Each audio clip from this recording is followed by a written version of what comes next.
அனைவருக்குமே வணக்கம். சற்று முன் கிடைத்திருக்கக்கூடிய ஒரு மிக மிக முக்கியமான செய்தி ஒன்று வெளியாகியுள்ளது.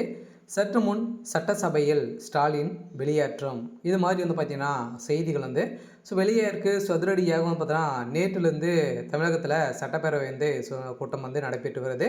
இதில் நிறைய விதமான தீர்மானங்கள் நிறைவேற்றப்பட்டிருக்கு அப்படிங்கிற மாதிரி முதல்வர் ஸ்டாலின் அவர்கள் பார்த்தீங்கன்னா அங்கு நிறைய கேள்விகளை முன்வைத்திருக்காரு.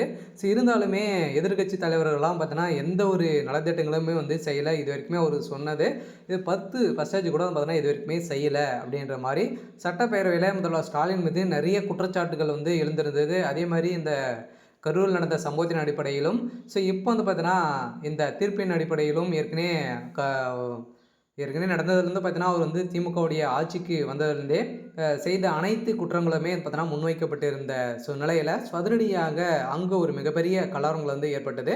இந்த கலவரத்தின் அடிப்படையில் அதிரடியாகவும் பார்த்தீங்கன்னா முதல்வர் ஸ்டாலின் அவர்கள் விரட்டி அடிக்கப்பட்டதாக ஒரு தகவல் வெளியாக இருக்குது. இந்த நிலையில் தான் இப்போ முதல்வர் ஸ்டாலினுடைய கதை ஒட்டுமொத்தமாக முடிய போகுது. பார்த்தீங்கன்னா நேற்றிலிருந்து இன்று பார்த்தீங்கன்னா நடந்த நிலையில் இன்று நடந்த சட்டப்பேரவையில் முதல்வர் ஸ்டாலின் அவர்கள் பார்த்தீங்கன்னா அதிரடியாக விரட்டி அடிக்கப்பட்டதாக ஒரு தகவல் வெளியாக இருக்குது. இதை பற்றி இந்த வீடியோவில் நம்ம முழுமையாக பார்க்கலாம். அதுக்கு முன்னாடி நம்ம சேனலுக்கு இப்போ தான் நீங்கள் முதல் முறையாக வந்திருக்கீங்க அப்படின்னா மறக்காமல் நம்மளுடைய சேனலை சப்ஸ்கிரைப் பண்ணி சப்போர்ட் பண்ணுங்கள்.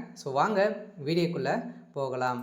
பார்த்தீங்கன்னா அனைவருக்குமே தெரியும், கரூர் வழக்கின் மூலமாக நீதிமன்றம் பார்த்தீங்கன்னா அதிரடியாக யாருக்குமே வழங்காத அளவுக்கு ஒரு தீர்ப்பு வழங்கியிருந்தது. இந்த தீர்ப்பின் அடிப்படையில் இந்த வழக்கை சிபிஐக்கு மாற்றியிருந்த நிலையில் திமுக பார்த்தீங்கன்னா விஜய் அவர்களை எந்த ஒரு இதிலுமே ஈடுபடக்கூடாது அப்படின்ற மாதிரி செய்த நிலையில் திமுகவுக்கு ஒரு மிகப்பெரிய பின்னடைவை தான் தந்திருக்கு. இருந்தாலுமே இப்போ நடந்திருக்கக்கூடிய சம்பவத்தின் அடிப்படையில் இதுக்கான 2025-26க்கான சட்டப்பேரவை கூட்டம் நடைபெற்று வருது. இந்த கூட்டத்தின் அடிப்படையில் அதிரடியாக இந்த சட்டப்பேரவையில் ஒரு சில மாற்றங்கள்லாம் கொண்டு வர போகிறாங்க. அதெல்லாம் பார்த்தீங்கன்னா நிறைய விதமான திட்டங்கள் வரப்போகுது.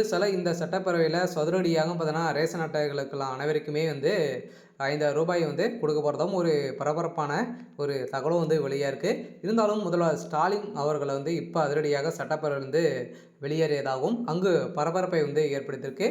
இந்த நிலையில் முதல்வர் ஸ்டாலினுக்கு வருகின்ற சட்டமன்ற தேர்தலில் திமுகவுக்கு ஒரு மிகப்பெரிய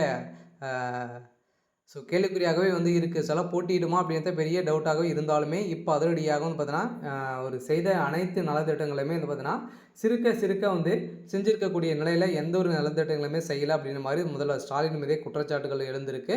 இந்த குற்றச்சாட்டின் அடிப்படையில் இப்போ முதல்வர் ஸ்டாலின் அவர்கள் சட்டப்பேரவையில் ஒரு மிகப்பெரிய கலவரம் உண்டாகிருக்கு. சரி, ஓகே. இன்னைக்கான அப்டேட் இதுதான். மறக்காமல் நம்முடைய சேனலை சப்ஸ்கிரைப் பண்ணி சப்போர்ட் பண்ணுங்கள். தேங்க்யூ.